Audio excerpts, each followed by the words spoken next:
What's up, everybody? It's your boy BusyBlu, and I am back to give you another recap and review. Today, I'm recapping and reviewing Real Shrine Wives of Potomac. Okay, season. What season is this? Season 8, episode 4. Child, I don't care what the people say. I've been loving it. Okay, I've been loving it. We're building up to some good stories, and we're sparking some good conversations. I know the people are scared and they're tiptoeing around, and they feel like we need to tiptoe, but I don't know. I'm diving right in. Y'all know I love me so Potomac. So before we get into this, make sure that you like, comment, subscribe. Tell me what your thoughts are about the episode. Give it a rating. You can even talk to me throughout the video. If you want to keep commenting, I like that. Okay, so that way I know what you're talking about. Okay, so y'all, let's get into the episode. So we get to Neka. I like Neka. I like Neka. I think she's fun. She's bubbly. I like her personality.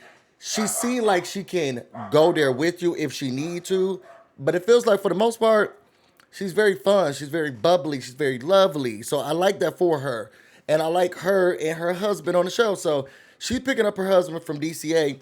My question is, what time was they at DCA? That's the Ronald Reagan Airport, for those who don't know. What time did they get to the Ronald Reagan Airport? Because she was able to get out and hug him. And when I say that place be packed and it be under construction, so I was thinking, that's the airport that I use. that's the closest one to me. How did you? How she was able to get out, hug him, do all of this stuff? What time did she go to the airport? Because I need to start picking up, getting dropped off and picked up at that time. Okay. He does travel medicine, so he's been out of town a lot, which has been a little frustrating for them because they're trying to conceive. So he can't always be gone if they're trying to conceive. As they're driving back from the empty airport, Karen calls, and she wants to invite the people for pickleball. Why is this car driving so slow like that? She wants to invite all the people to pickleball, like all couples, pickleball for all couples. So she says she wants to bring some healing to the group. You know, she's the mother of the group, I guess, y'all know.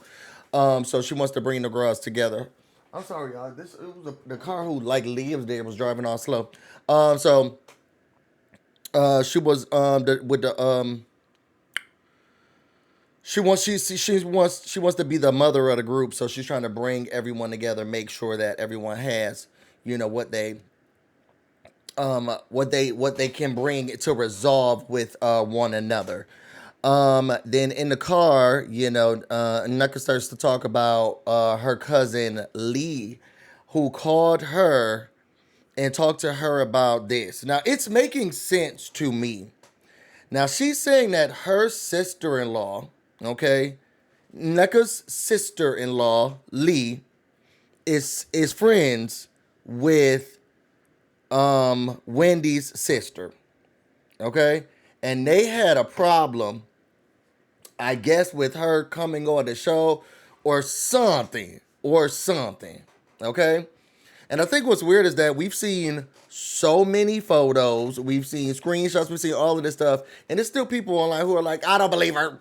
It's like, there's no reason to lie. But anyway, so she was saying that they interacted, and I guess maybe it's something that's weird, because it didn't seem like she was coming with the heat and the smoke. She was like, I just thought it was weird that she called her and told her this. Is it because she doesn't want another Nigerian on the show? Like, maybe we should try to figure this out.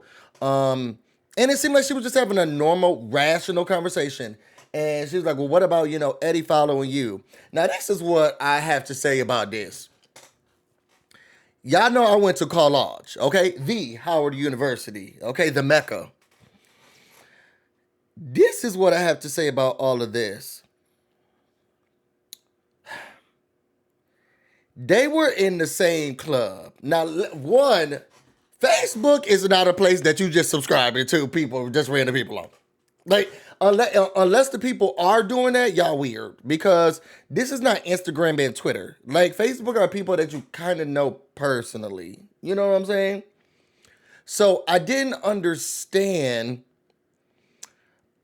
I'm not understanding the thought of people being like, that's Facebook. Like, yeah, you actually know people a lot more on Facebook when you accept it or when you follow and unfollow them than you do on these other apps and platforms, because you get their real business. You probably known them for a long time. They was posting. Facebook, it was a big deal, especially when they was in school. And then also, if y'all are part of the same African association, that also would be a sounding board that you know each other, because if y'all went to college, it don't be a lot of people in these association meetings. It really don't be. It be a few of us in these association meetings. So it just didn't make sense that they was trying to make it seem like, oh my God, what? They're part of, we'll get to it. We'll get to it. But it seemed like the story's making sense. He's like, do you want me to talk about him on following me? And she was like, no, just leave it alone. We got it. Don't worry about it. I just thought it was weird that once his mother-in-law called, now I'm sorry y'all keep looking out the window, but it was weird that my neighbor was driving slow around. I had to look at the cameras and see what was going on. But it was weird that Eddie unfollowed after the mother called. She was like, this is just really weird, so maybe I should try to figure it out. But as we can see, there's some sense of at least knowing each other. So after that, you get to Robin and Giselle. Giselle, she's sad because her daughter's about to be leaving soon. The twins' birthday's coming up. So who knows? She started flirting with the server. Lady, you are a million years old. Please stop talking to these little boys, because it's starting to feel weird to me, and I think I'm gonna have to start calling Child Protective Services, because I don't know what type of men you bringing in your house around these children. Okay. And then they talk about the pickleball event. She said, is Juan coming? He said, yeah, he's coming because we don't care, okay? Y'all can say whatever y'all want to say. It don't matter. Juan has to come because he's now contractually obligated, but that's neither here nor there.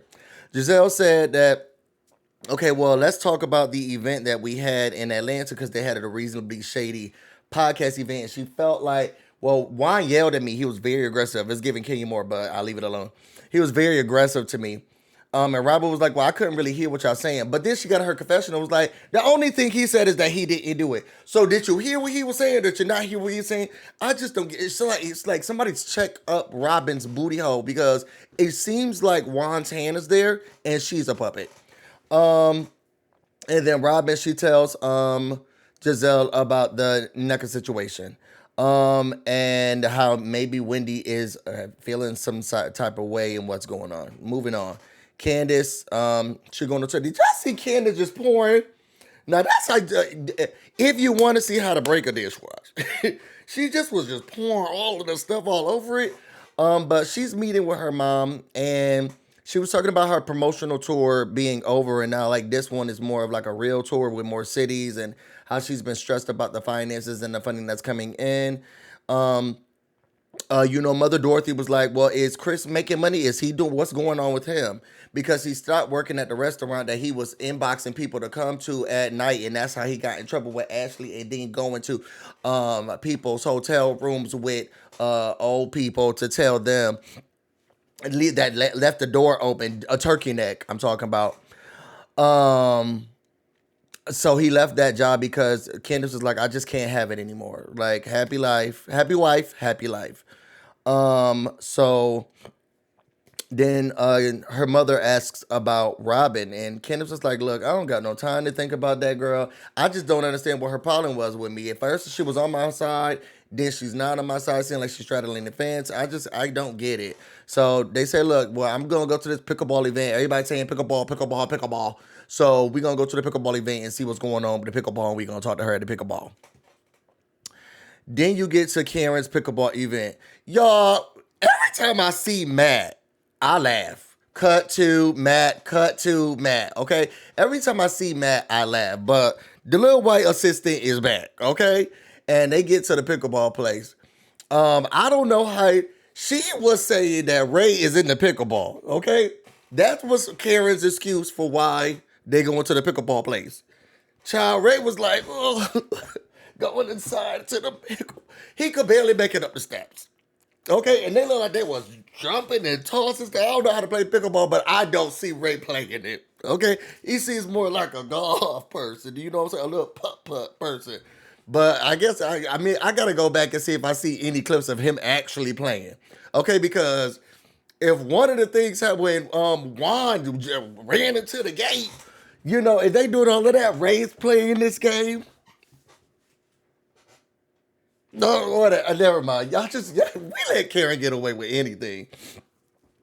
So, Giselle comes in. She's always first. She's always prompt. She's always on time. And she is talking. Giselle talks to Karen about her boyfriend and what how she hasn't seen him. She hasn't seen Juan and she hasn't seen him. Then we get Mia and Gordon. Did y'all notice that Mia and Gordon came in two separate cars? Like, they wasn't together when this was filming. They could not have been. They came in two separate cars. And then that closet she was living in, didn't it seem like he came from outside in, just the same door that Karen walked through when he came to pick up the kids?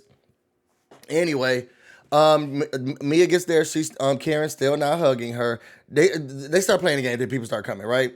So Giselle, yet again, she's not hugging a dark-skinned person, so she doesn't hug Candace when she comes in, but they got actual beef, so both of them don't care, don't matter. Karen places them on teams that they don't like. Robin comes, and so does Ron. When I say I was screaming when Ron came in there, but who cares? What I want to know why Karen Huger is dressed up looking like a pickle, even though it's pickleball don't make sense because it has nothing to do with pickles. And then why did Robin Dixon come looking like a low budget single ladies? I just need somebody to answer that for me. She was all the single ladies. It was given all the single ladies. I guess it's befitting. Even though she's married. Anyway, then we get to the prayer. Everybody comes in. Karen starts to thank everybody for coming. She said, even you, Robin, because we're not in the best place. Juan said, that's my kip. Gonna leave from here immediately. Okay, I'm not dealing with this, and you're not gonna have me do it. Okay, he got up fast in a hurry, scurried out of there. Okay, then Ashley said, look, hey, Wendy, I want to say that I didn't misspeak when it came to that article. I think I misrepresented. That's not what she said. That's not what happened when me and Neka was talking about the article. So I want to make sure that I make that clear. And then Candace, or one of them was like, oh, so wait, so y'all have a problem with church? She's like, no, we don't have a problem with each other, but there was an issue with one of your family. Like, no, she said, we don't have a problem with each other because we don't really know each other like that. But some of your family, we have family in one of my sister-in-law, her friend, your sister with you called to talk to her and tell her some stuff about me. And then your mother called. And as she's trying to get the story out, this is why I believe it. Wendy wasn't letting it out. What are you talking? She got really, in my opinion, she got too overly loud. What? I don't know you. I don't know. How do we call you? And I don't know you. She's like, no, I'm trying to say, no, you need to spit it out. Spit it out, girl. You know how people, they don't want you to, when they know you about to tell the truth, they start to get extra crazy. Well, you need to, because then you start stuttering because now you're trying to say it, but then you got to say it again because they're telling you to say it again. Now you're trying to say it again. They interrupting you again. So now you just stuck in this space and you trying to talk, but you can't talk because everybody trying to talk. And then it gets too much, and now you look like you tripping up, and it's like, well, I'm trying to say it. She's like, well, baby girl, you ain't saying. That's why you can't say it, because you stuck, because you lying. You're a liar. You're trying to cover me, baby girl. You're trying to cover me. Good. You tried. You failed. And it was just giving too much. Too much. And then this, she's like, and see, and this is why that you went to Ashley and said this. And I was thinking, didn't Ashley just come to you and tell you, I misrepresented that? How are you using that as fact? When I say she was pulling everything which way and loose and trying to, I just don't get it. I just don't get it. I believe Neka. I believe her. I believe her. And you know what's funny is that Wendy is doing the same thing to Neka that Karen did to her. Because they was on the same board. Let Wendy tell it. Remember when Wendy came in? Oh, we was on the same board. We knew each other from the same board. We do the same stuff. She knows me. And Karen was like, girl, I do not know you.